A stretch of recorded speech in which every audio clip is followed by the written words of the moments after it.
This is obviously an expensive venture. We know that from Dennis Rodman's agent that an Irish company, Paddy Power, paid for the travel expenses, but his agent says that Rodman was not paid by the North Korean government. So I'll ask you, were you paid for this game by anyone? Yeah, you know what? First of all, in twofold.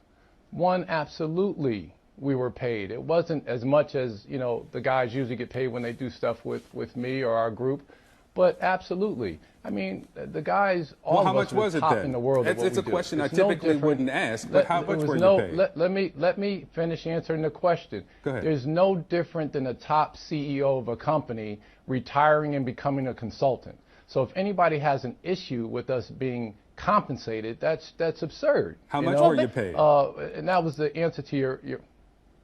Why should I mention? It's none of anyone's business how much we got paid. I think it gets to motive. And there's though. no reason for me to answer that. I think it gets to motive because I think there are a lot of people who ask why does it have to be?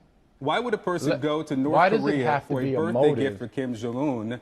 And the first half of the interview, the first 25 minutes, we talked about cultural exchange. Sure. Victor, we already. And now we're talking about the check. We already answered the question. I mean, I think people are wondering who paid you. Victor, we already answered the question.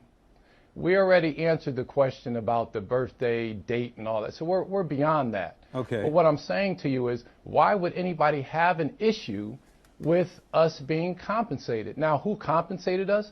Paddy Power had pulled out. So the trip was off and on. And then Paddy Power, along with our documentary film crew, paid for the expenses and gave guys honorarium to continue to do the trip. Now, when I say it's more than money and it wasn't about that, it was about the trip. I had an opportunity to go somewhere to a recluse country that no one goes to. We were invited by the Olympic committee from North Korea that it assured our safe passage in and out, which they did. And it was an experience. I think the information we gathered and what we saw, it was an experience. And do you, looking back at that now and knowing everything we know, do you have regrets about anything, any part of this?